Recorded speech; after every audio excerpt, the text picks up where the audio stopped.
बुरखा, हिजाब या गोष्टी या काळामध्ये टोटल अननेसेसरी आहेत. कितीतरी लोक मला फोन करून म्हणतात की गोश्त खा खा के दिमाग खराब हो गया है अपने कौम का, अच्छा हो गया तुम ये कर रहे.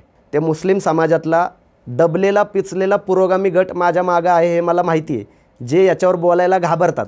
पण मी बिलकुल कोणाला घाबरत नाही, कारण संघाला मुस्लिमांमध्ये काहीही सुधारणा नको आहे. त्यांना मुस्लिम जेवढे कट्टर असतील तेवढं त्यांना चांगलं आहे. तर महिलाचा आवाज नको आहे तुम्हाला, महिलेचं तोंड नाही बघायचं तुम्हाला. काय प्रॉब्लेम आहे तुम्हाला महिलांचं तोंड बघितल्यावर, महिलांचा आवाज ऐकल्यावर? धर्म कधीच धोक्यात येत नसतं. धर्माचे जे दलाल आहेत का ते धोक्यात येत असतात. म्हणजे मी तुम्हाला का मारतोय नक्की, की तुमची आणि माझी भावना सेम नाही म्हणून, म्हणजे तुम्ही मी सांगत असलेला ईश्वर मानत नाही म्हणून. हे युनिफॉर्म सिव्हिल कोडवरून मुस्लिमांना टार्गेट करण्याचा प्रयत्न करतात. आणि मुस्लिमांमधले पण मूर्ख जाऊन बघतात, हमारा पूरी तरीके से खिलाफ है, इस्लाम के खिलाफ है. अरे काय ते तरी बघ आधी, की भारत माता की जय म्हणणार नाही, वंदे मातरम म्हणणार नाही. हा पण जसा मूर्खपणा आहे, तसं इस देश में रहना होगा तो वंदे मातरम कहना होगा, हा पण मूर्खपणा आहे. हाँ, हमारी लड़की ने 10वीं में इतने % मिला है, 12वीं में इतने % मिला है. हा पुढं जाऊन काय झालं, तिचं लग्न झालं का फक्त? नमस्कार, मी सिद्धांत आणि लॉजिकल सिद्धांत या आपल्या नव्या कोऱ्या यूट्यूब चॅनलवर तुमचं अगदी मनपूर्वक स्वागत आहे. मुस्लिम समाज हा धर्माला, धार्मिक कायद्यांना अतिशय चिटकून असणारा समाज आहे, अशी या समाजाची प्रतिमा आहे. त्यामुळं मुस्लिम समाजात सामाजिक सुधारणा करणं म्हणजे वाळवंटात एखादं रोप जगवण्यासारखं आहे, असं बरेच जण म्हणत असतात. पण या वाळवंटात बाग फुलवण्याचा प्रयत्न करणारा एक ध्येयवेडा माळी आज माझ्यासोबत आहे. त्या माळ्याचं नाव म्हणजे पैगंबर शेख. भाई, स्वागत आहे तुमचं लॉजिकल सिद्धांत या आपल्या नव्या कोऱ्या यूट्यूब चॅनलमध्ये. धन्यवाद. भाई, तुम्ही बरेचसे उपक्रम राबवता, फेसबुकवर लिहिता, सोशल मीडियावर लिहिता, यूट्यूब चॅनल चालवता, त्या माध्यमातून तुम्ही प्रबोधन करता. पण याची सुरुवात कशी झाली की आपण बोललं पाहिजे, मुस्लिम समाजाला या प्रबोधनाची गरज आहे, आपण होकल होणं गरजेचं आहे, आणि या निर्णयापर्यंत तुम्ही कसे पोचले की आता स्वतः आपण हे काम हाती घेतलं पाहिजे? विषय काय आहे की माझा या सगळ्या सामाजिक चळवळ वगैरे याच्याशी लांबपर्यंत दुरान्वयही संबंध नव्हता. मी एक साधा गाणे ऐकून एन्जॉय करणारा माणूस म्हणजे. आणि ज्यावेळी मी सोशल मीडियावर आलो, आणि सोशल मीडियावर साधारण मी 2010 साली 2009-10 साली मी सोशल मीडियावर आलो. आणि त्यावेळी त्या ठिकाणी ज्या पद्धतीनं लोक व्यक्त व्हायचे द्वेष वगैरे बाळगून, तर त्यावेळी त्या गोष्टी मी पाहायचो. आणि मग त्याच्यावर मग मी पण रिॲक्ट व्हायचो, मी बघायचो, मग मी व्यवस्थित पद्धतीने रिॲक्ट व्हायचं, सांगायचं की हे असं नाही आहे बाबा, हे असं पद्धतीनं आहे.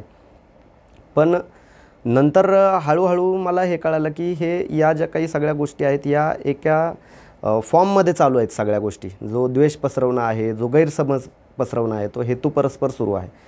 मग त्याच्यानंतर आपण जे आहे या गोष्टीच पूर्णपणे हातामध्ये घेऊन की आपण याच गोष्टीसाठी काम केलं पाहिजे, आणि या गोष्टीवर काम नाही केलं तर समाजामध्ये तणाव मोठ्या प्रमाणामध्ये वाढेल, हा एक विचार डोक्यामध्ये आला. आणि मग तिथून पुढं आपण सुरू केलं. असा कोणता ट्रिगर पॉईंट होता की तुम्ही जास्त इंटेन्सली त्या गोष्टी लिहायला बोलायला लागली? ॲक्च्युली इंटेन्सली म्हणजे सगळ्यात पहिल्यांदा तर म्हणाल तर आपण आर्थिक कुर्बानी ज्यावेळी सुरू केली तिथपासून हा विषय जास्त मोठ्या प्रमाणामध्ये सुरू झाला असं म्हणू शकतो. की आपण फर्स्ट टाईम जे आहे ते कुराण आपण वाचलं. कुराण पण कशामुळं वाचलं हा सगळ्यात मोठा प्रश्न होता. की ज्यावेळी सोशल मीडियावर म्हणा अशा पद्धतीने रिॲक्ट होत होतं की छत्रपती संभाजी महाराजांची जी हत्या आहे ती कुराणामध्ये सांगितलेली आहे, त्या पद्धतीनं केलेली आहे.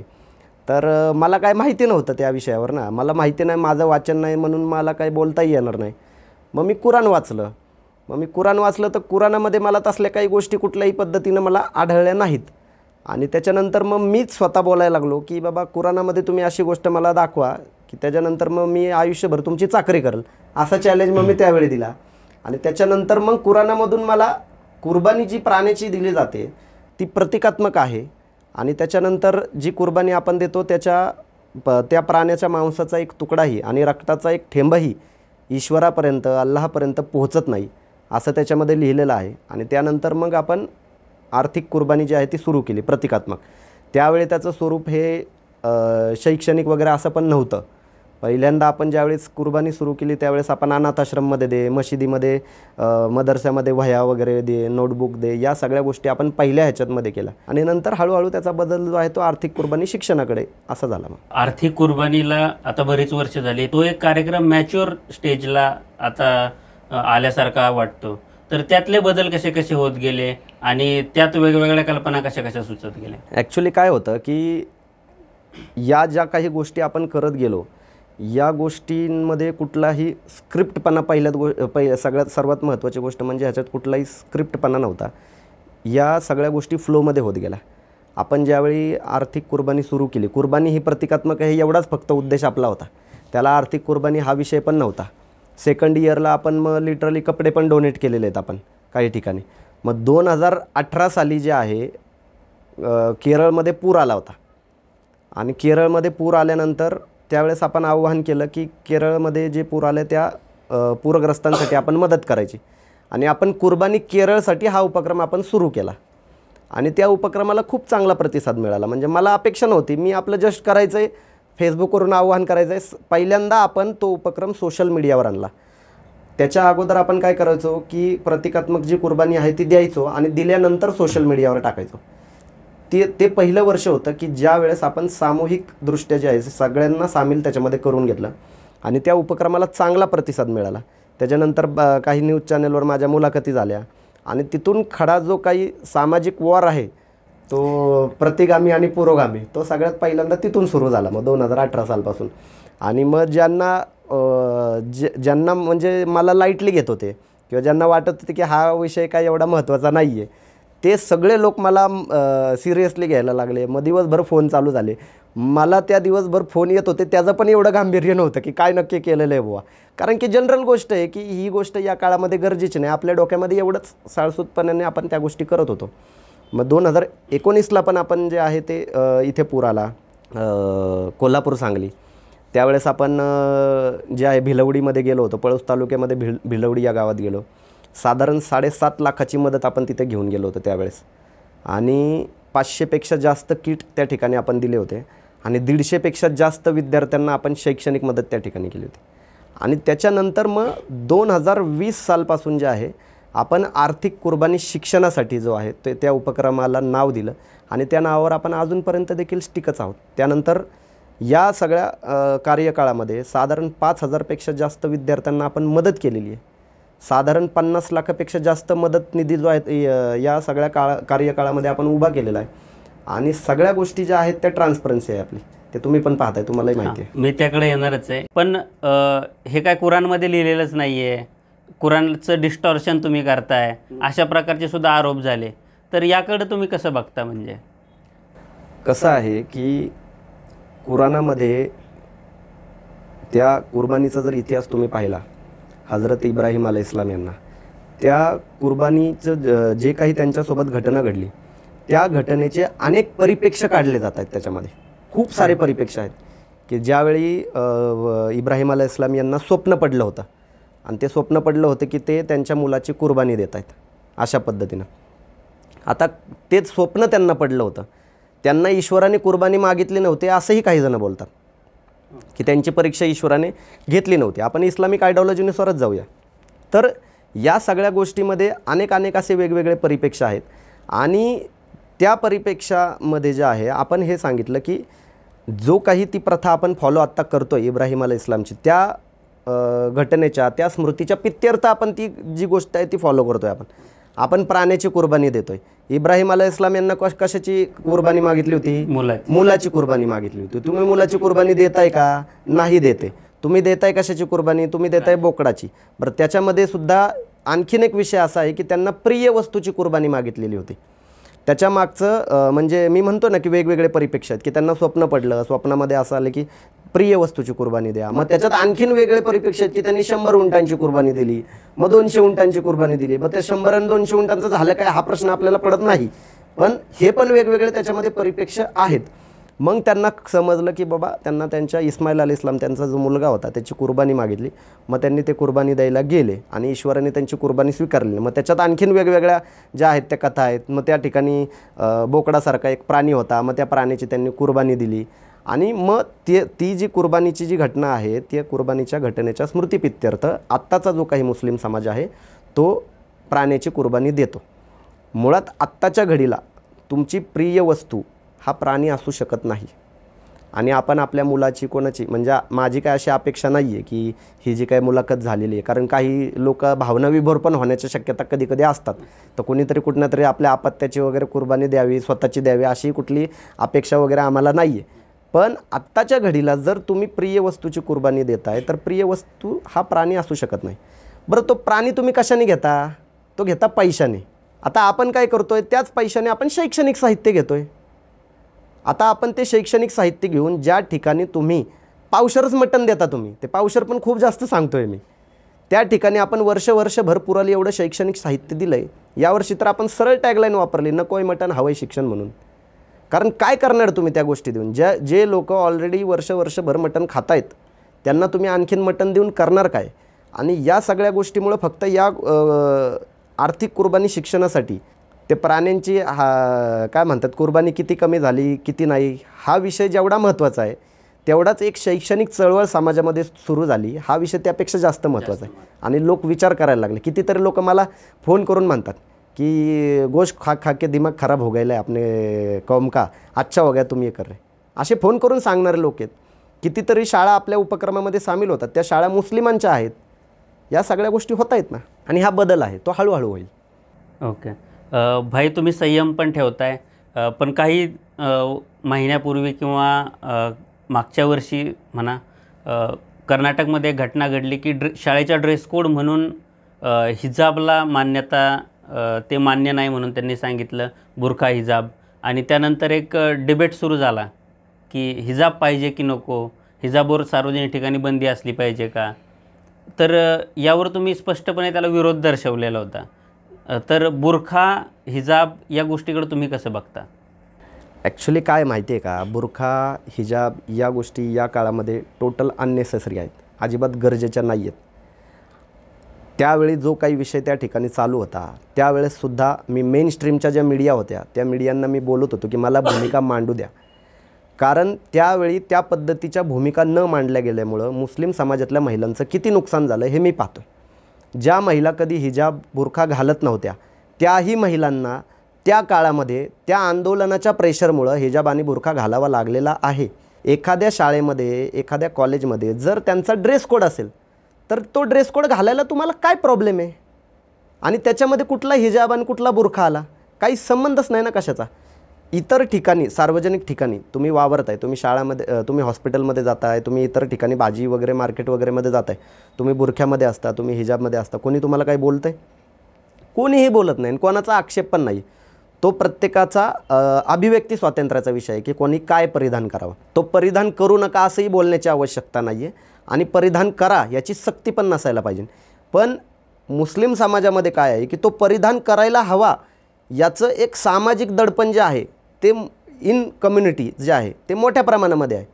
मी बरेच असे एरिया पाहतो. मी स्वतः सय्यदनगरमध्ये राहिलेला व्यक्ती आहे. मी त्या सय्यदनगरमध्ये एक मशीद होती.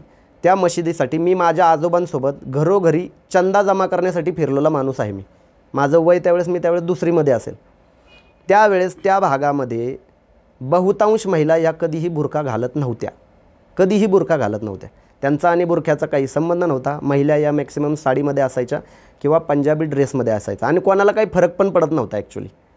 आजची परिस्थिती पाहाल तर त्याच भागामध्ये साधारण 60 ते 70% महिला या बुरख्यामध्ये आहेत. तर कशामुळे आल्या बुरख्यामध्ये? काय असं म्हणजे साडीमध्ये असल्यानंतर काय त्या मुस्लिम नव्हत्या का? का पंजाबी ड्रेसमध्ये असल्यानंतर त्या काही मुस्लिम नव्हत्या का? आणि आता काय त्या एक्स्ट्राच्या मुस्लिम झाल्यात का?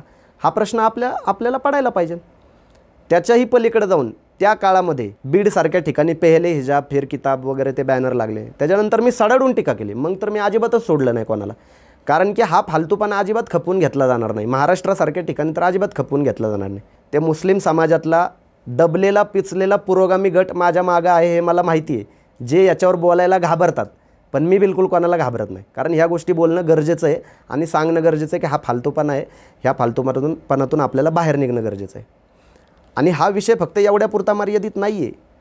आज जागतिक स्तरावर जा तुम्ही, हिजाब आणि बुरख्याच्या विरोधामध्ये किती ठिकाणी रिव्होल्यूशन सुरू आहे हे बघा. इराणमध्ये इराण तुम्ही सांगताय फक्त इराणचं. इराणमध्ये हजारो महिला मारल्या गेला. कझाकिस्तान घ्या सर, कझाकिस्तानमध्ये 2 महिन्यापूर्वी हिजाब बॅन झालेला आहे. इस्लामिक कंट्री 97% ज्या देशामध्ये मुस्लिम राहतात त्या देशाने हिजाब बॅन केला बंद केला. आज ही पण क्रांती जगामध्ये चालू आहे. काल परवाच आपण त्या इराणमधल्या त्या ज्या महिला आहेत त्या महिलांचा व्हिडिओ आपण पाहिलेला आहे की त्यांनी हिजाबच्या विरोधामध्ये जे आहे ते हे केलं, आवाज उठवत आहेत. 1000पेक्षा जास्त महिला त्या ठिकाणी मारल्या गेलेल्या आहेत. याच्यावर भारतातला मुसलमान काहीच बोलत नाही. आणि इस्रायल पॅलेस्तीनमध्ये काय चाललं आहे त्याच्यासाठी तर मोर्चे निघतात. मुसलमानांवर अत्याचार होतात त्याच्यावर तुम्ही काही बोलत नाही. आणि जर ज्या ठिकाणी मग ते ज्यू आणि मुसलमानांचं चाललं आहे त्याच्यासाठी मग रस्त्यावर उतरता तुम्ही. मग इराणच्या विषयामध्ये मी त्या महिलांचं कौतुक केलं पूर्णपणे. त्याच्यानंतरही मला बरेच जणांचे फोन आले, पण मी माझ्या भूमिकेवर ठाम राहिलो. मी त्या विषयाकडे येणारच होतो. पण इराणमध्ये जी घटना घडली किंवा अफगाणिस्तानमध्ये ज्यावेळेस तालिबानचं राज्य आलं त्यावेळेस इकडं विजय उत्सव टाईप काही जणांचा माहोल होता. झालंच की. किंवा जे पॅलेस्टाईनसाठी मोर्चे निघतात किंवा हिजाब हा अरबांच्या ड्रेसचा एक प्रकारे भाग मानला जातो. तर जो संघाचा आरोप आहे मुस्लिम समाजावर की ते भारतीय संस्कृतीमध्ये मिक्स होत नाहीत आणि ते अरबांचं अनुकरण करायला बघतात, याकडे तुम्ही कसं बघता? मुळात काय माहिती आहे का, इथं संघाचा विषय काहीच येत नाही. कारण संघाला मुस्लिमांमध्ये काहीही सुधारणा नको आहे. त्यांना मुस्लिम जेवढे कट्टर असतील तेवढं त्यांना चांगलं आहे. म्हणजे एखाद्या ठिकाणी कट्टर मुस्लिम असेल तर त्याचं रिप्रेझेंटेशन करण्यामध्ये संघ कधीच मागं पुढं पाहत नाही. आणि मुस्लिमांमध्ये सुधारणा ही काय संघाच्या अंगाने येणार नाही आहे की संघ जे म्हणेल त्या पद्धतीच्या सुधारणा मुस्लिमांमध्ये येणार नाही. ज्या मुस्लिमांमध्ये चुका आहेत, एक लक्षात घ्या, एक असतो इंटरनल फोर्स आणि एक असतो आउटर फोर्स. जर तुम्ही बाहेरून प्रेशर द्याल तर त्याच्यामध्ये आतमध्ये जे काय आहे ते मरून जाणार आहे. जर आतमधून जर त्या गोष्टीचा उद्रेक झाला तर ते बाहेर येणार आहे. आपण अंड्यात एखादा पक्षी असतो, त्याला बाहेरनं ते अंडे फोडल्यानंतर त्याच्यात काय होणार आहे का? बदल काही नाही. आतनं जेवढा फोर्स येईल तेवढा तो पक्षी बाहेर येईल आणि तो हवेमध्ये उडायला चालू करेल. संघ काय करतोय, तो बाहेरनं प्रेशर देतोय आणि त्यांना काही सुधारणा वगैरे काही नको आहे. त्यांना ते इज इक्वल तालिबानसारखी व्यवस्था भारतामध्ये आणू पाहता येते. आणि त्यांच्या मुद्द्यांकडं आपण कशासाठी लक्ष द्यायचं आहे? सगळ्यात पहिली गोष्ट जे तालिबानमध्ये घडलं, तालिबानमध्ये त्या ठिकाणी जे काय म्हणतात अतिवादी जे आहेत ते मूलतत्ववादी लोकांचं सरकार त्या ठिकाणी आलं. त्यांनी बंदुकीच्या जोरावर जे आहे त्या गोष्टी त्यांनी केल्या. त्याच्यानंतर बरेच मुस्लिम त्या ठिकाणाहून पळून जे आहेत ते अमेरिकेला गेले. मला तो मूर्खपणा पण आवडला नाही. तुमच्या देशामध्ये क्रांती तुम्ही आणू शकता. तुमच्या देशामधून तुम्ही पळून जाऊन तुमच्या देशात क्रांती येणार नाही आहे. आज तिथे काय काय बदल घडला, तिथे महिलांना जे शिक्षण आहे ते शिक्षण बंद केलं. महाविद्यालयीन शिक्षण त्यांनी बंद केलं. एज्युकेशन बंद केलं. काय काय को एज्युकेशन म्हणजे मुलं एकत्र शिकतात. मुली ते मध्येच काहीतरी ते लाकडी काहीतरी टाकून दिलं, ते तोडून टाकलं लोकांनी. तिथल्या अफगाणिस्तानच्याच मुलींनीच तोडून टाकलं. त्यानंतर आत्ता 3-4 दिवसापूर्वी तिथं आलं आहे की बाहेर महिला ज्या फिरत आहेत त्या महिला बिना बुरख्याच्या ज्या आहेत त्या फिरू शकत नाहीत आता बाहेर. त्यांनी तोंड झाकावं. त्याच्यानंतर परपुरुषासमोर त्या बोलू पण शकत नाहीत, म्हणजे त्यांनी आवाज पण काढू नये. हा टोटल जो मूर्खपणा आहे, या मूर्खपणावर इथला मुसलमान कधी बोलणार? म्हणजे तुम्ही महिलांचं अस्तित्व स्वीकारत नाही आहे. आणि असा विचार करणारा मुस्लिम जो आहे तो या देशामध्ये सुद्धा आहे. तर त्याच्यावर बोलणार आहेत का नाही आपण? ते काही ठिकाणी जे आहे ते फक्त बाहेर येत नाही आहे, पण तो आहे. आता मी जे बोललो ते बऱ्याच जणांना राग येणार आहे, पण मला असे बरेच जण फोन पण करणार त्याच्यानंतर की असं बोलणारे आहेत की घरामध्ये कुठला व्यक्ती आला की त्याच्यासमोर महिलांनी आवाज काढायचा नाही. म्हणजे तुम्ही त्या महिलेचं अस्तित्व नाकारताय. तुम्हाला लाज वाटली पाहिजे. महिलेचं अस्तित्व नाकारताय, महिलेचा आवाज नको आहे तुम्हाला, महिलेचं तोंड नाही बघायचं तुम्हाला. काय प्रॉब्लेम आहे तुम्हाला महिलांचं तोंड बघितल्यावर, महिलांचा आवाज ऐकल्यावर? मग ह्या गोष्टी विचारायला नको तुम्हाला? मग हे त्या ठिकाणी इस्लामचं आणतात की इस्लाम में बताया गया है गैर मर्द के सामने पर्दा करना चाहिए, गैर मर्द के सामने आवाज भी नहीं निकालनी चाहिए. काय सांगताय तुम्ही? आयशा रजियल्लाहु ताला अन्हू घ्या, ज्यांच्यावरून आत्ता कॉन्ट्रोवर्सी एवढी सुरू आहे. तुम्ही काय सांगताय? तुम्ही काय समजलंय तुम्हाला इस्लाम? पैगंबर साहेबांचा त्या ठिकाणी जो आहे तो देहांत झाल्यानंतर आयशा रजियल्लाहु ताला अन्हू यांनी 45 वर्ष इस्लामचा प्रसार आणि प्रचार केला. ज्या काळामध्ये महिला घराच्या बाहेर येत नव्हत्या त्या काळामध्ये आयशा रजियल्लाहु ताला अन्हू ज्या आहेत त्या घराच्या बाहेर आल्या. त्यांनी इस्लामविषयी लोकांना सांगितलं. त्याच्या पलीकडे जाऊन त्या युद्धामध्ये सामील झाल्यात.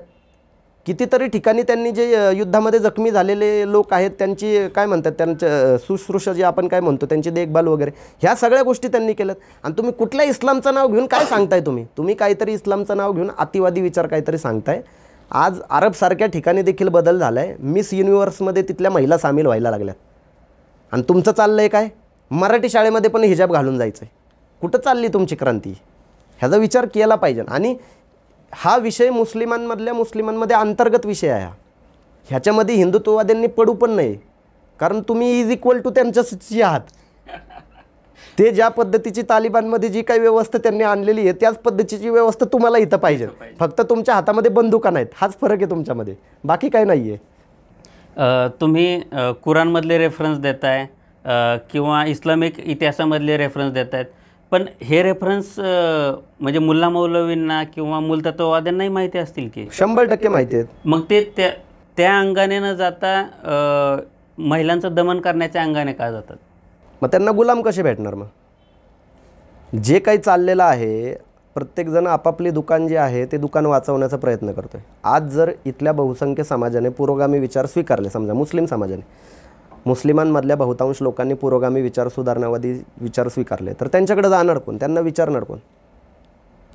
हा विषय आहे ना. तर त्यांना त्यांची दुकान वाचवायची. मला माझी काही दुकान थाटायची पण नाही, वाचवायची पण नाही आहे. मला समाजामध्ये बदल घडवायचा आहे. तो जर एखाद्याच्या घरात वैयक्तिक पातळीवर जरी घडत असेल तरी मला त्याचा आनंदच आहे. मला काय कोणी मला फॉलो करावा अशी काही विषय नाही आहे. मला काय हादिया बिदिया मी काय मागणार नाही आहे. हादिया म्हणजे ते दक्षिणे टाईप कार्यक्रम येतं, तर ते काय मी काय मागणार नाही आहे. माझा कशाशी काही संबंध नाही. समाजामध्ये एकूण सामाजिक सुधारणा व्हावी एवढाच एक उद्देश मनामध्ये बाळगून आपण विचार मांडतोय. तुम्ही स्वतः 20पेक्षा जास्त महिलांचे बुरखे बंद केलेत, तर ही प्रक्रिया कशी होती? एकदा थोडं त्यावर प्रकाश टाका ना. ही प्रक्रिया कशी होती माहिती आहे का? की तुम्ही या सगळ्या गोष्टी स्वतःपासून सुरुवात कराव्या लागतात. तुम्ही ज्यावेळी सोशल मीडियावर छाती टोकून काही विचार मांडता आणि तुमच्या घरामध्ये काय असा प्रश्न ज्यावेळी विचारला जातो, त्यावेळी तुमच्या घरात आधी बुरखा बंद झाला आहे का? माझी आई तर बुरखा वगैरे परिधान आधीपासूनच करत नाही. माझी बायको बुरखा परिधान करायची, पण तो बुरखा मी त्या गोष्टीचा का आदर करायचो?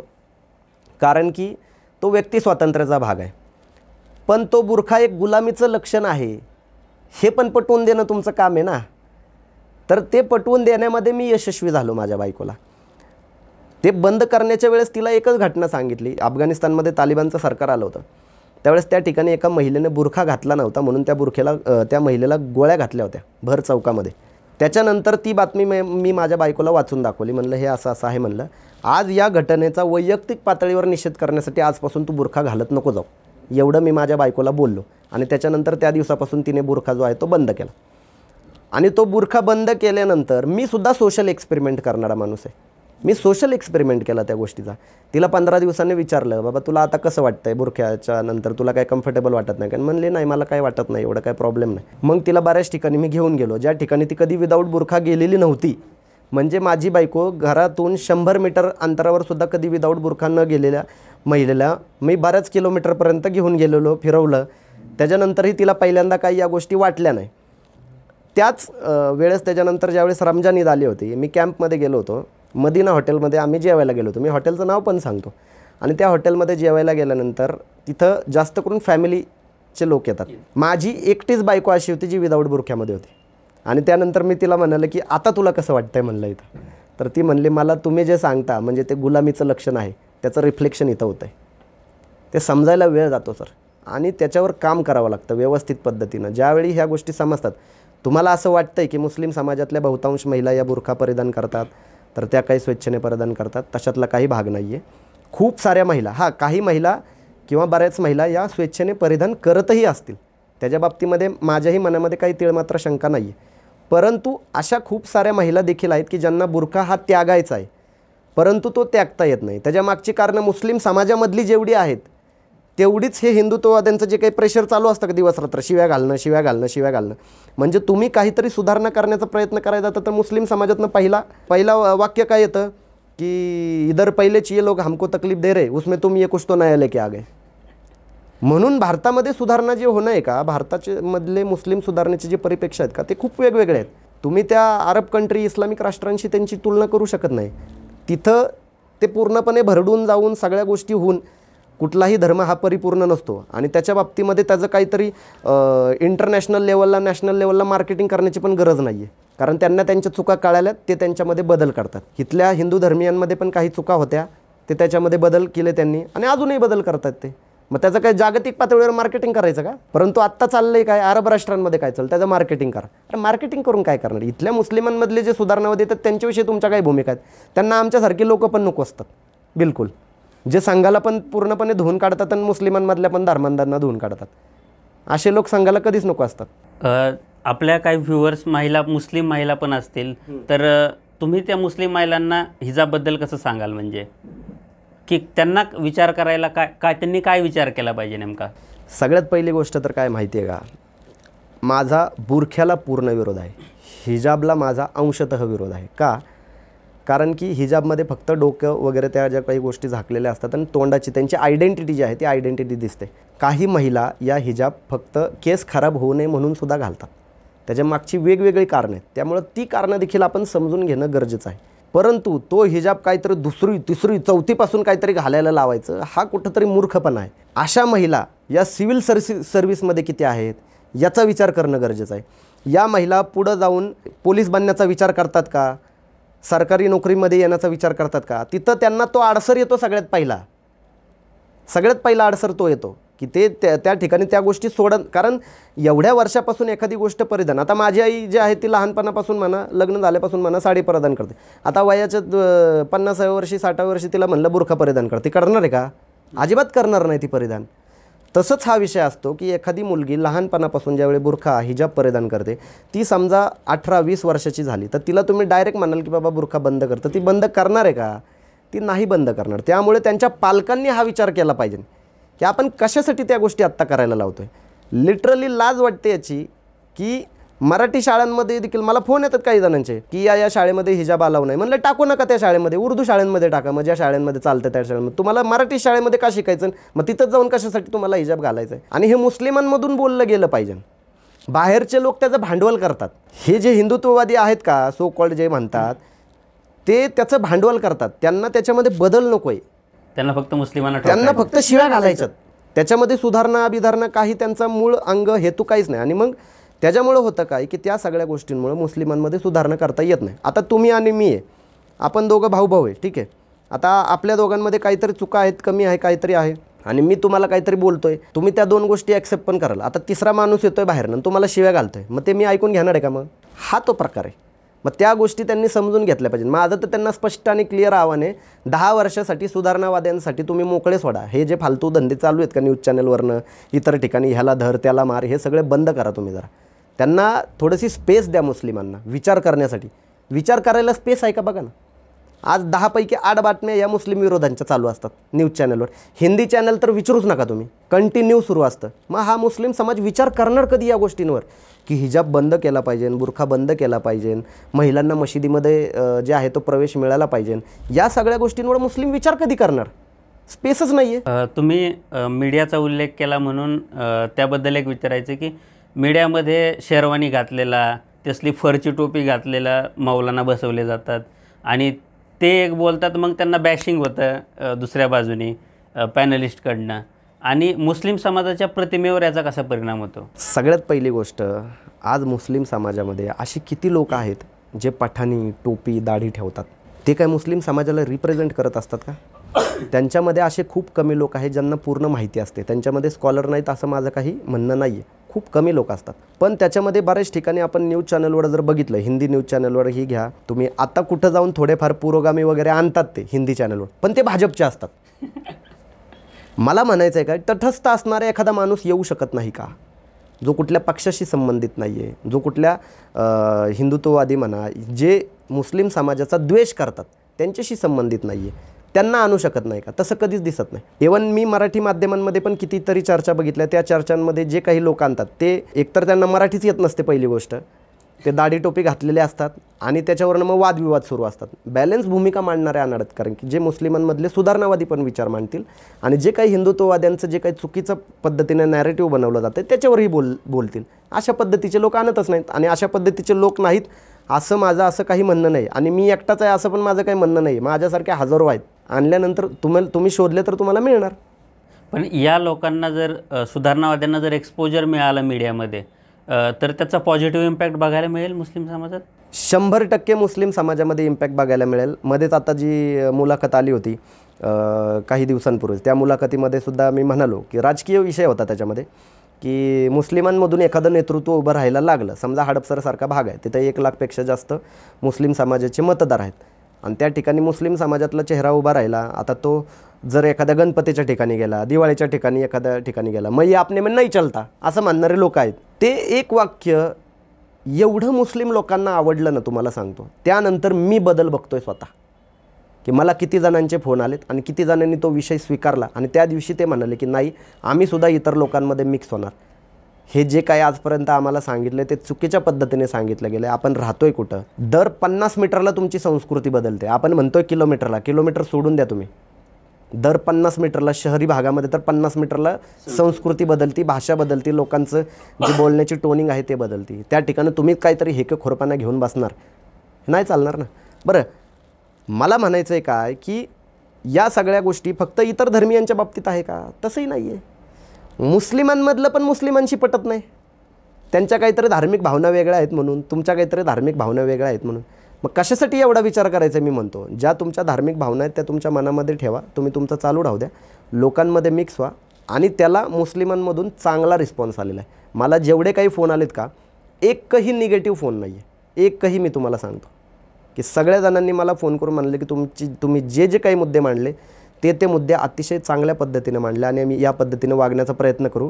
त्याचा जो काही पडसाद आहे का, तो दहीहंडीवर पण पाहिलेला आहे. ओके, ते कसं एकदा थोडं एक्सप्लेन की करा. मुस्लिम लोक जे आहेत ते दहीहंडीमध्ये पण सामील झाले. त्यांनी कार्यक्रमांना भेटी दिल्या, त्यांनी शुभेच्छा दिल्या. दहीहंडीचे बॅनर मला पाठवलेत मुस्लिम लोकांनी आणि मी त्याला लाईक जे आहे ते केलेलं आहे. की तुम्ही राहताय त्या ठिकाणी त्यांना शुभेच्छा वगैरे द्यावं लागणार, ते पण देतात तुम्हाला शुभेच्छा. असा काही प्रॉब्लेम नाही आहे. तुम्हाला कुणी सांगितलं शुभेच्छा नाही द्यायच्या? काय प्रॉब्लेम आहे शुभेच्छा दिल्याने कोणाला? लगेच इस्लाम धोक्यामध्ये येतो का शुभेच्छा दिल्याने? इस्लाम खतरे में या वाक्यावरच मला पुढचा प्रश्न विचारायचा आहे तुम्हाला, की इस्लाम एवढ्या मोठ्या देशांमध्ये, जवळपास 50-60पेक्षा जास्त देशांमध्ये, काही जण म्हणतात 90पेक्षा जास्त देशांमध्ये आहेत. तर एवढा मोठा धर्म, एवढ्या वर्षांची परंपरा, एवढं मोठं पैगंबरांचं तत्त्वज्ञान, तर तो धर्म एवढ्या सहजासहजी छोट्या छोट्या गोष्टींवर धोक्यात का येतो? सर्वात पहिली गोष्ट एक लक्षात घ्या, धर्म कधीच धोक्यात येत नसतो. धर्माचे जे दलाल आहेत का, ते धोक्यात येत असतात. आणि धर्माचे दलाल धोक्यात आले की ते असं सांगतात की धर्म धोक्यात येतो. धर्म खूप मोठी संकल्पना आहे. धर्माला कुठल्या गोष्टीने काही फरक पडत नसतो. तो सतत चालणारी प्रक्रिया आहे.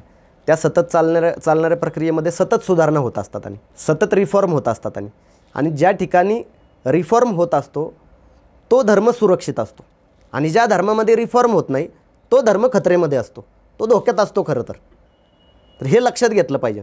जे हे धर्माचे दलाल म्हणतात का की इस्लाम खतरे में, धर्म धोक्यामध्ये, धर्म रिफॉर्म होत नसल्यामुळं धोक्यामध्ये येणार आहे. धर्म जर रिफॉर्म झाला तर तो कधीच धोक्यात येणार नाही. तुम्ही वेगवेगळ्या मतप्रवाहांचा उल्लेख मगाशी केला, तर शिया आहेत, सुन्नी आहेत, किंवा असे बरेचसे प्रकार आहेत पंथ. तर एकमेकांना जे गैर इस्लामिक ठरवणं आहे, किंवा अहमदियांचे तर बऱ्याच देशांमध्ये खून पण होत आहेत, मशिदी पाडल्या जातात, मशिदी पाडल्या जातात, शियांच्या शिया काफिर शिया म्हणून शियांच्या मशिदीमध्ये बॉम्बस्फोट होत आहेत. तर मुस्लिमांमध्ये टॉलरन्स कमी आहे असं बरेच जण याचं उदाहरण देऊन म्हणतात. त्याकडे तुम्ही कसं बघता? एकंदरीत काय विषय आहे माहिती आहे का, मी मगाशीच तो विषय मांडला की तुम्ही इतर धर्मातली जी काही प्रथा परंपरा त्याच्याविषयी आपने में नाही चलता म्हणताय, बरोबर आहे. मग स्वधर्मातली कुठली परंपरा नक्की तुम्ही फॉलो करता? कोणाचा इस्लाम नक्की खरा, कोणाचा अल्लाह नक्की खरा, आणि कोण सांगत असलेलं इस्लामचं जे काही सारांश आहे तो खरा आम्ही मानायचा? हा प्रश्न माझ्यासारख्याला पडतो. आणि त्यानंतर मग मी ह्या सगळ्यांमधून बाहेर निघतो मग, की हे जे काही सगळं चाललेलं आहे हे सगळं फक्त आणि फक्त स्वतःचे दुकान वाचवण्यासाठी चाललेलं आहे. मुस्लिमांमध्ये एवढे पंथ जागतिक स्तरावर निर्माण झालेले आहेत. शिया आहे, सुन्नी आहे, ते अहले हदीस आहे इथं, त्यानंतर तबलिकी आहे, अहले सुन्नत वल जमात आहे, अहमदी आहे, बोहरा आहे, इस्माइली मुस्लिम आहे, खोजा आहे, असे कित्येक आहे. आता अहले कुराण वगैरे पण ऐकलेलं आहे मी. असे खूप सारे जे आहेत ते पंथ आहेत. आणि या सर्व पंथांचे एकमेकांसोबत मतभिन्नता आहे, विचार अजिबात पटत नाहीत. पण हे विचार पटत नसताना एकमेकांचे काहीतरी मशिदी तोडणे, एकमेकांना काहीतरी मशिदीमध्ये येऊन नमाजही पठण करू न देणे, बॉम्बस्फोट करणे, हा सगळा जागतिक पातळीवरचा मूर्खपणा आहे. म्हणजे मी तुम्हाला का मारतोय नक्की? की तुमची आणि माझी भावना सेम नाही म्हणून? म्हणजे तुम्ही मी सांगत असलेला ईश्वर मानत नाही म्हणून, आणि मी सांगत असलेल्या धार्मिक प्रथा आणि परंपरा फॉलो करत नाही म्हणून? तर हा सगळा टोटल मूर्खपणा आहे. पण हे जे काही म्हणतात की असहिष्णुता मुस्लिमांमध्ये आहे, त्या असहिष्णुतेचा रोग इथल्या हिंदुत्ववाद्यांनी इथल्या हिंदू धर्मीयांना लावण्याचा चांगल्या पद्धतीने प्रयत्न केला आहे. हेही तेवढंच खरं आहे.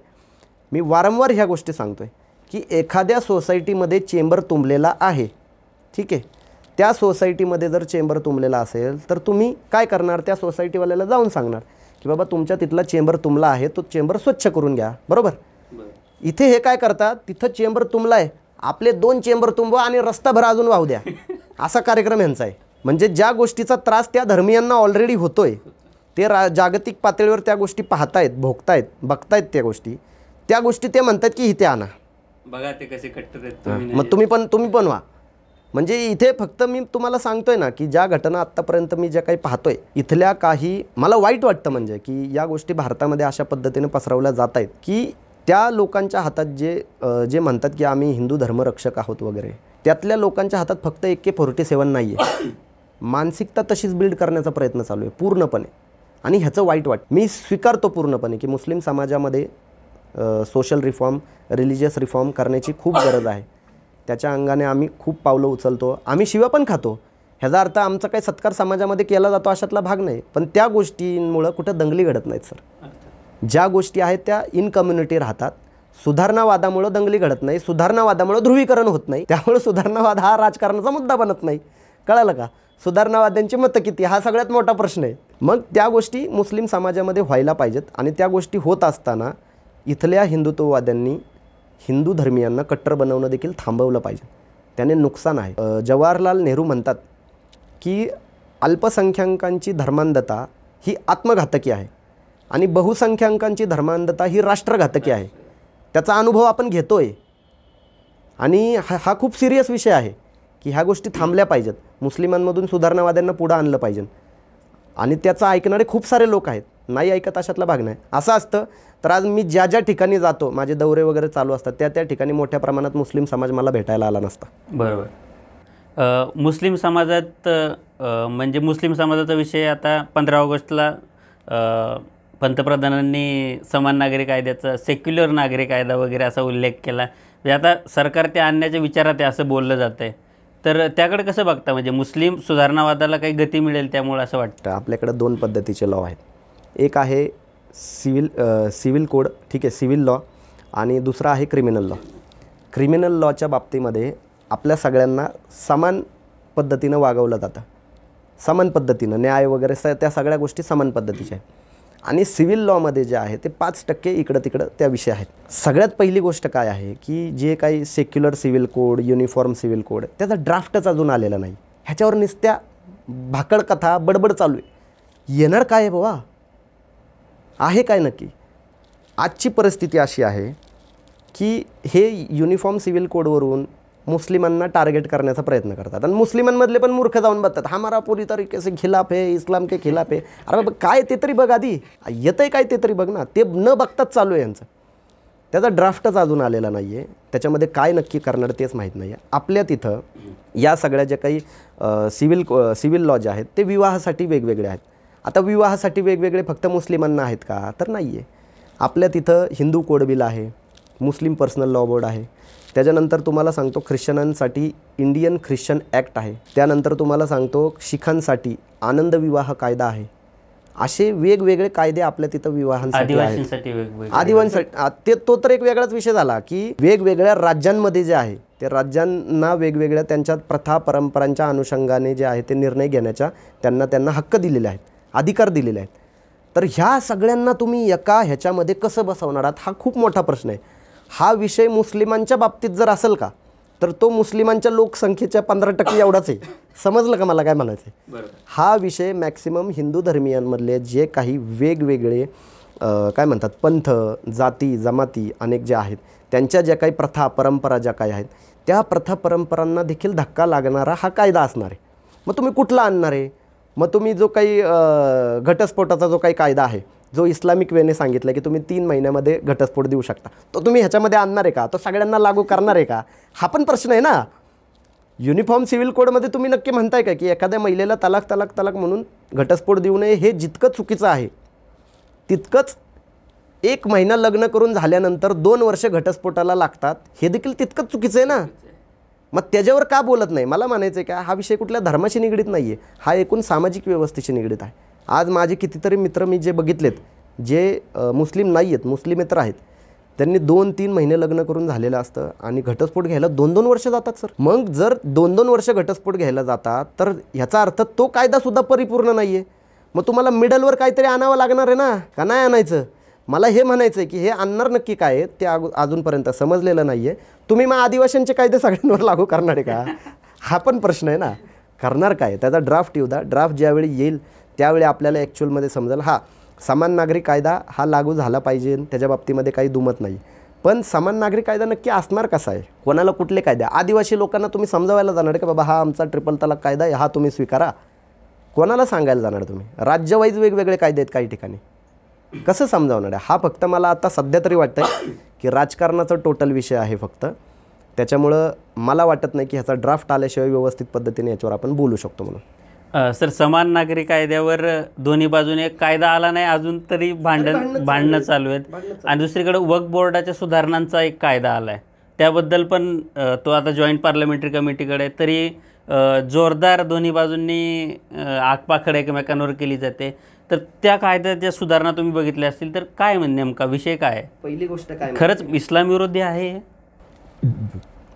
सगळ्यात पहिली गोष्ट काय आहे की वक्फ बोर्ड नक्की आहे काय बुवा, हा सगळ्यात पहिला प्रश्न आहे की वक्फ बोर्डामध्ये नक्की येतं काय.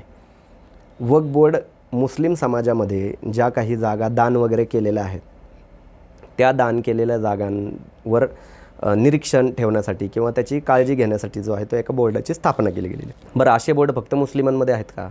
आपल्या तिकडं देवस्थान आहेत, देवस्थानांच्या पण जागा असतात, त्या जागांचे पण त्यांचे जे काही आहेत निरीक्षक म्हणा, अध्यक्ष म्हणा वगैरे ह्या सगळ्या गोष्टी असतात, विश्वस्त वगैरे ह्या सगळ्या गोष्टी असतात. आता विषय झालेला काय आहे की वक्फ बोर्डाचा त्रास म्हणा, ज्या पद्धतीने सांगितलं जातोय काय की इथल्या हिंदूंना त्रास आहे, अहो तो हिंदूंना त्रास नाही आहे, तो मुसलमानांना त्रास. आजपर्यंत वक्फ बोर्डामध्ये भ्रष्टाचार करणारे लोक कुठले आहेत? ते मुस्लिमच आहेत. आता हे सांगतात वक्फ बोर्डाची जी जमीन आहे ती 9 लाख 9.5 लाख एकर आहे. आता अशी देशभरामध्ये मंदिरांच्या किती जमिनी आहेत त्याच्यावर बोलतात का बोलत नाहीत बरं? आता मंदिरांची एकट्या तामिळनाडूमध्ये 4.5 लाख एकर जी आहे ती जमीन फक्त तामिळनाडूमध्ये आहे बरं का. इतर ठिकाणी काय असेल याचा विचार करा. मंदिरांच्या बाबतीमध्ये तामिळनाडू सगळ्यात 1 नंबरला राज्य येतं, त्याच्यानंतर महाराष्ट्र राज्य येतं की महाराष्ट्रामध्ये सर्वात जास्त तामिळनाडूनंतर मंदिर आहेत. तर मग ह्या मंदिरांच्या जागा किती आहेत बुवा? मग त्या मंदिरांच्या ज्या जागा आहेत त्या स्टेट गव्हर्नमेंटच्या देखरेखीखाली येतात. त्याच्यामुळे त्याचं एक संस्थान नाही आहे पूर्णपणे, समजलं का? नॅशनल लेवलला जर तुम्ही नॅशनल लेवलला गेलात का, ह्या वक्फ बोर्डाची जेवढी जागा नाही का त्याच्यापेक्षा दुप्पट तिप्पट जागा या मंदिरांच्या निघतील. बरं, त्याच्याविषयी कोणाच्या मनामध्ये असण्याचं काही कारण नाही आहे, कारण त्या मंदिरांना काही ठिकाणी दान दिले गेलेले आहेत, त्या मंदिरांना इनाम म्हणून अगोदरपासून दिलेले आहेत. त्याच्या बाबतीमध्ये कोणाच्या मनात काही असण्याचं काही गरज नाही. आणि तसंच मशिदींना, दर्गांना, कब्रस्तानांना ज्या आहेत त्या जागा दिलेल्या आहेत. आता हे म्हणतात की वक्फ बोर्डची जागा कशी वाढली? वक्फ बोर्डची जागा कशी वाढली म्हणजे काय? आता समजा तुम्ही एखाद्या ठिकाणी राहताय, ठीक आहे. आता एखाद्या ठिकाणी तुम्ही राहताय, त्या ठिकाणी समजा 300-350 मुस्लिमांची घरं आहेत. आता त्या ठिकाणी एखादी मशीद बांधायची म्हणले तुम्ही, तर त्या ठिकाणी तुम्ही 5 गुंठ्याची जागा घेतली आणि तुम्ही मशीद बांधायचं म्हणला तर तुम्ही बांधू शकत नाही सर. तुम्हाला आधी ती जागा जी आहे 5 गुंठ्याची ती वक्फ बोर्डामध्ये जी आहे ती हे करावी लागते, वर्ग करावे लागते, ती वक्फ बोर्डाला द्यावी लागते, 1ही रुपया न घेता सर.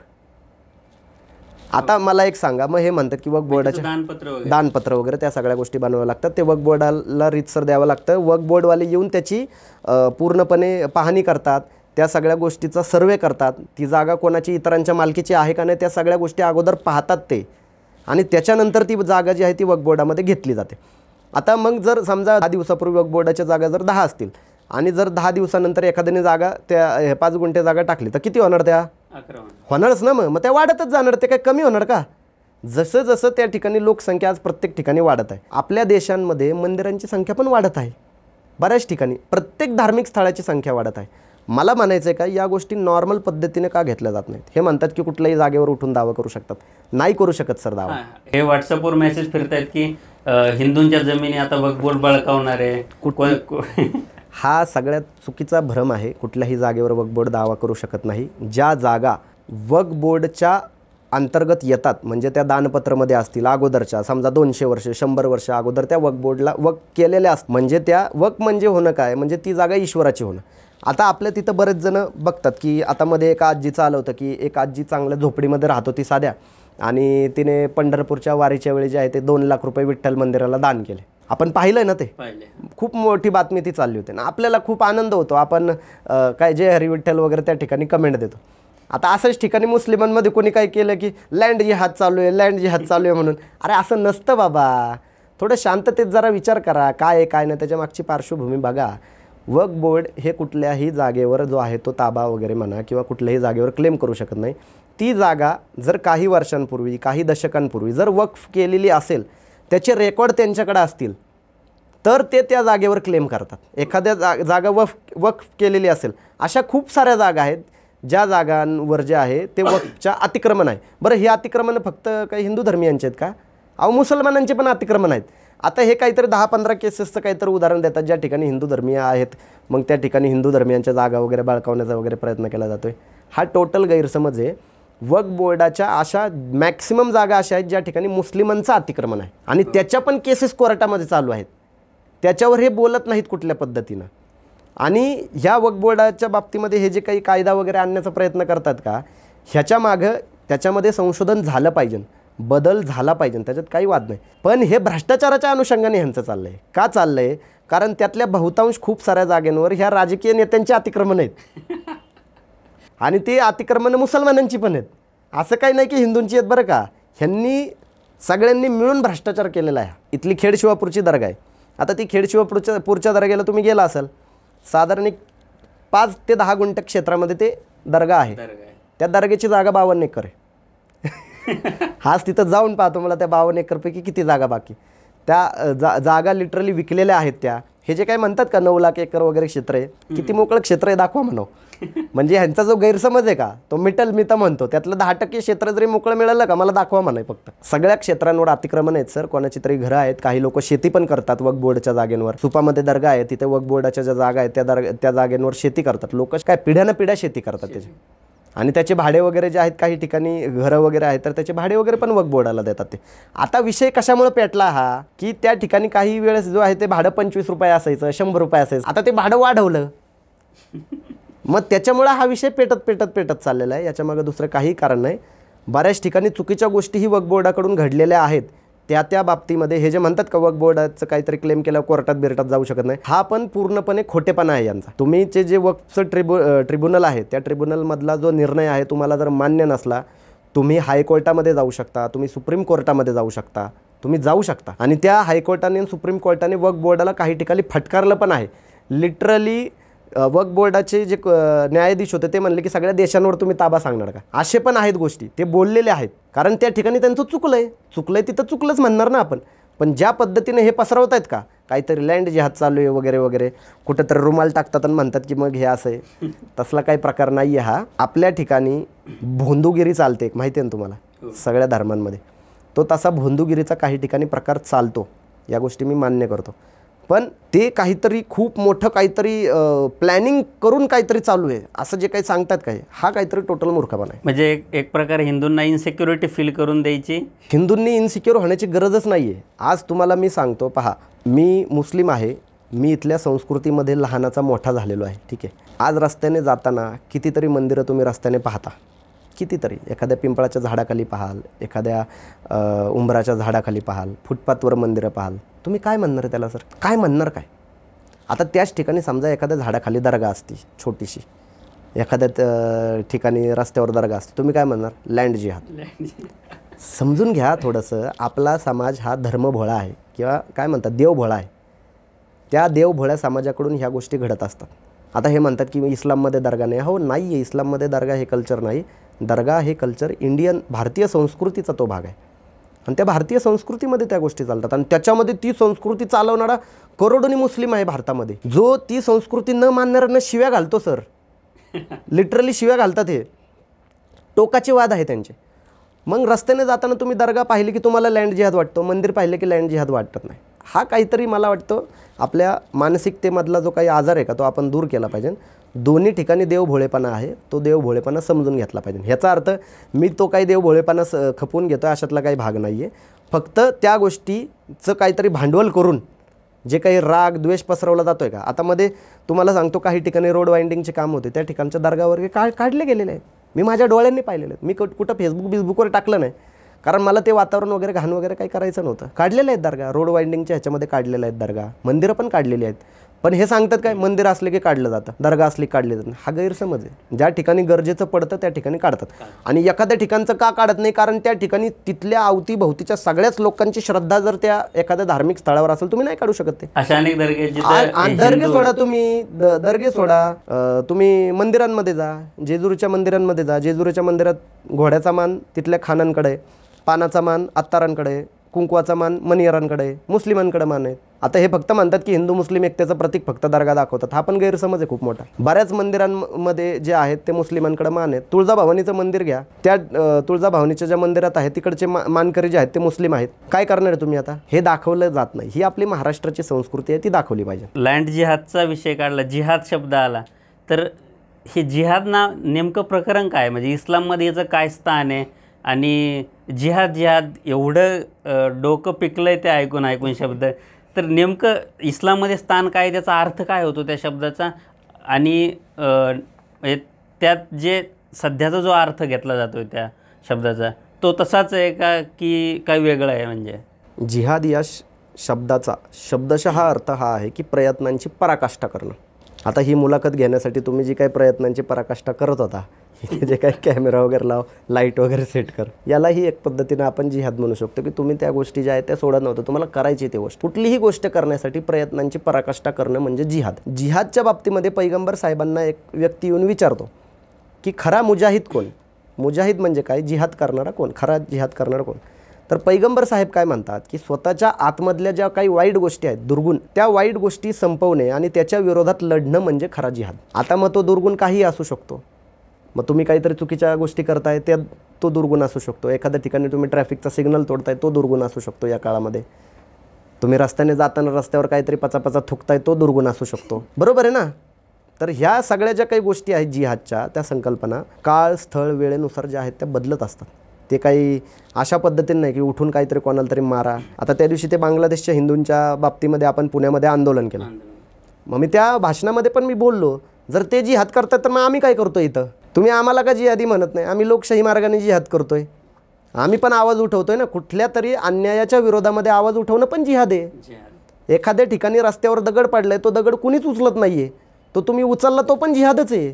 हे जे काही फालतूगिरी चालवलेली आहे की यांनी, म्हणजे मुस्लिमांकडून पण देखील बरं का, की एखाद्या ठिकाणी जिहादी संघटना वगैरे आहे, मग ते काहीतरी बंदुका घेऊन निघा, काहीतरी बॉम्बस्फोट करा, त्याला जिहाद वगैरे म्हणत नाही. ती विकृती आहे. विकृतीला जिहाद म्हणू शकत नाही. जिहाद हा खूप चांगला शब्द आहे.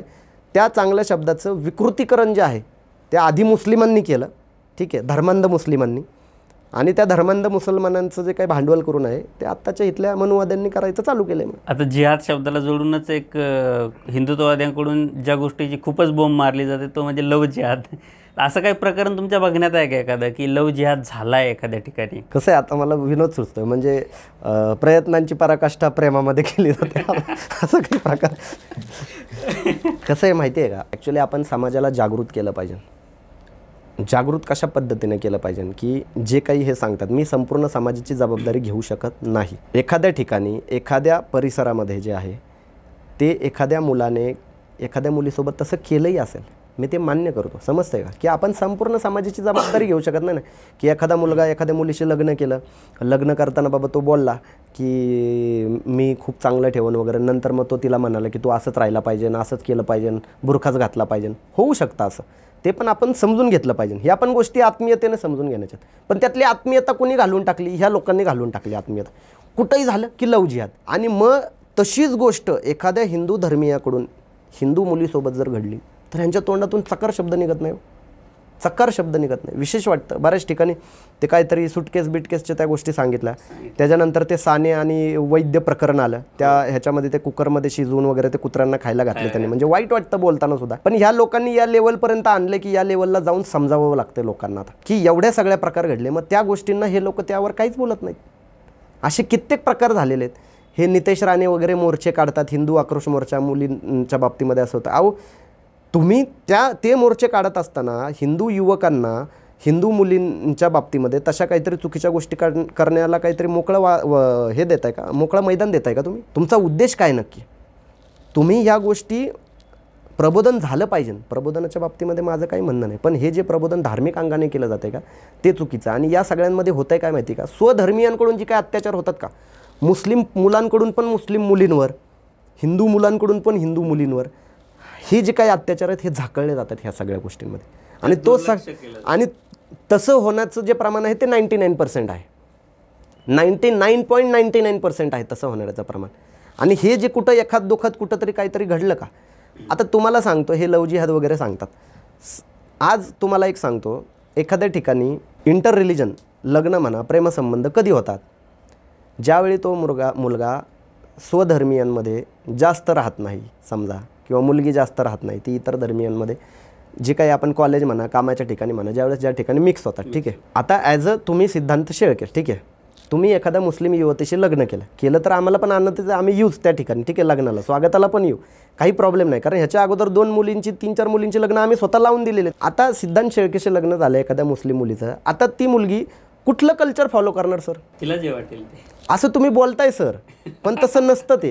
ते कसं असतं तुम्हाला सांगतो. एखाद्या वेळी ज्यावेळी लग्न होतं त्यावेळी ती 1 वर्ष 2 वर्ष ती ते कल्चर फॉलो करेल, पण त्याच्यानंतर तुमचे नातेवाईक वगैरे असतात, सामाजिक दडपण एक असतं. मग तुम्ही एखाद्या ठिकाणी, आता एखाद्या मुस्लिम युवतीशी लग्न केलं, ती हिजाब घालून येईल एखाद्या ठिकाणी, तुम्हाला 4 नातेवाईक बोलतील मग आपलं चालत नाही हे, मग तो एक सामाजिक दडपण येतो. त्याच्यानंतर त्या गोष्टी ज्या आहेत हळूहळू बदलत जातात. काय असतं, या गोष्टी सामान्य आहेत.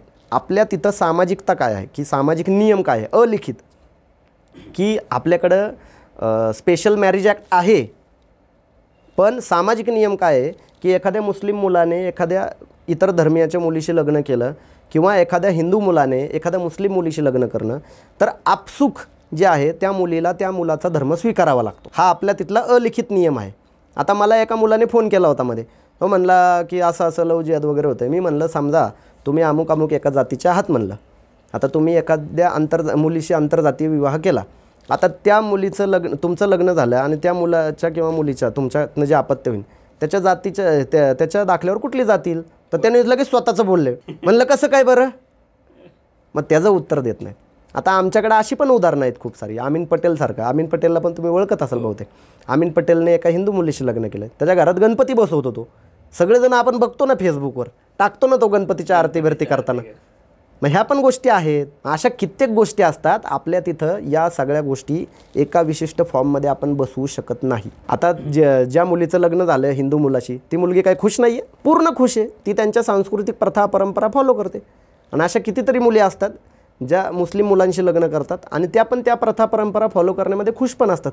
हा काही ठिकाणी डिस्प्यूट निर्माण होतो 100%, ते चुकीचं आहे. त्याच्यामुळं माझं फक्त एवढंच सांगणं या माध्यमातून की कुठल्या मुलीने कुठल्या धर्मीय मुलाशी किंवा कुठल्या मुलाने कुठल्या धर्माच्या मुलीशी लग्न करावं हा आमचा प्रश्न नाही आहे. आम्ही काय धर्माचे ठेकेदार नाही आहोत. भले त्या मुस्लिम मुली असू देत किंवा हिंदू मुली असू देत, पण लग्न करताना तुमच्यामध्ये एक म्युच्युअल अंडरस्टँडिंग ठेवा की तुम्ही नक्की करणार काय आहात बाबा. लग्न केल्यानंतर तुम्ही एकमेकांच्या धार्मिक प्रथा परंपरा फॉलो करणार आहात की नाही, काय करणार आहात काय नाही, याच्या बाबतीमध्ये एकदा तुम्ही क्लिअर डिस्कशन करा.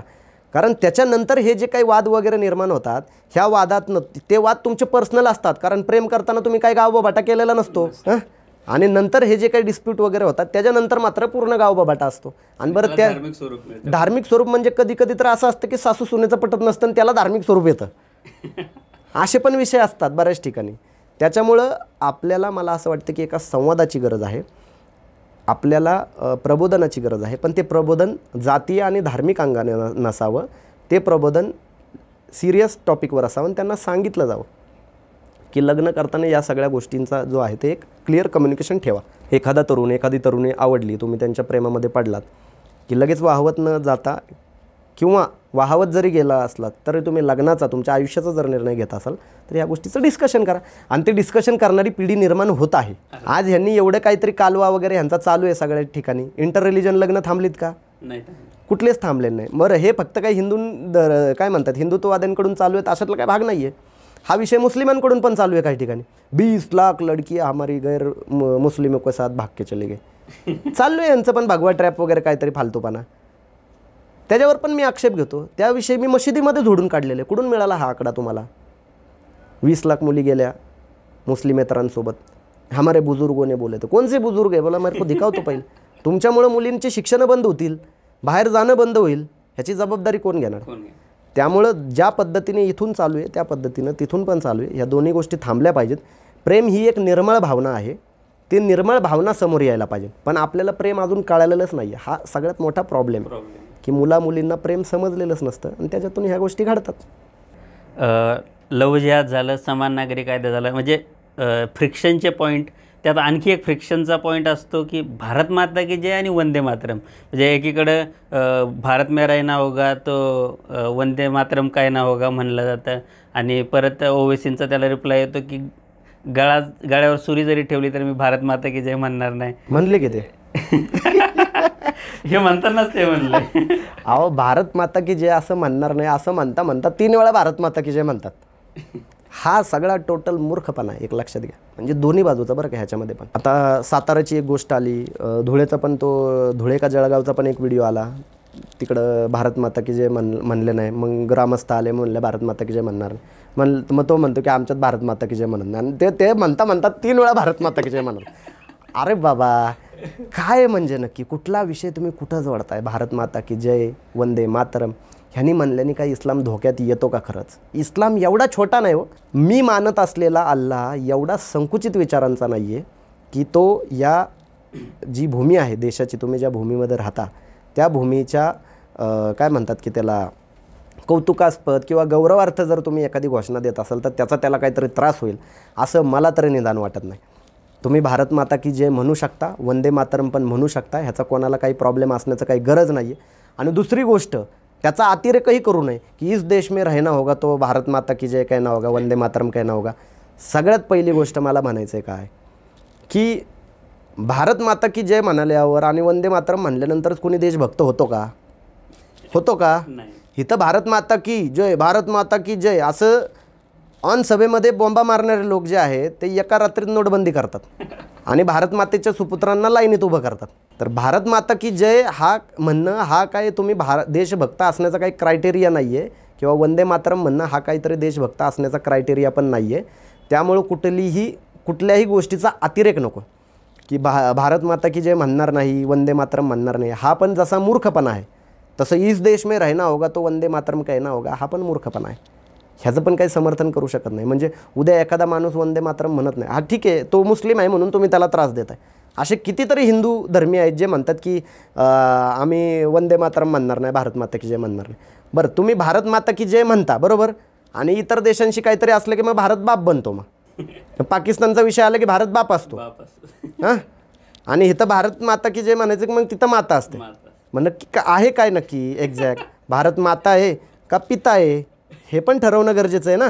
की तुम्ही त्या गोष्टीला जे आहे ते हे जे काही बनवतायत ना, भारत माता की जय वगैरे म्हणलं पाहिजे. मला काहीच वाटत नाही. त्या दिवशी आपण बांगलादेशच्या हिंदूंसाठी आंदोलन घेतलं, त्या ठिकाणी भारत माता की जय, वंदे मातरम घोषणा आपण आवर्जून दिल्या पाहिजेत, काही वाद नाही. पण कोणी देत नसेल तर त्याला जबरदस्ती करत बसू नका. आणि ते जर एखादा देत असेल तर त्याला येऊन बोंबल बसू पण नका, या आपने में नाही चालता. असलं काही नाही आहे. ते तुम्ही भारत माता की जय, वंदे मातरम बिंदास पद्धतीनं म्हणू शकता.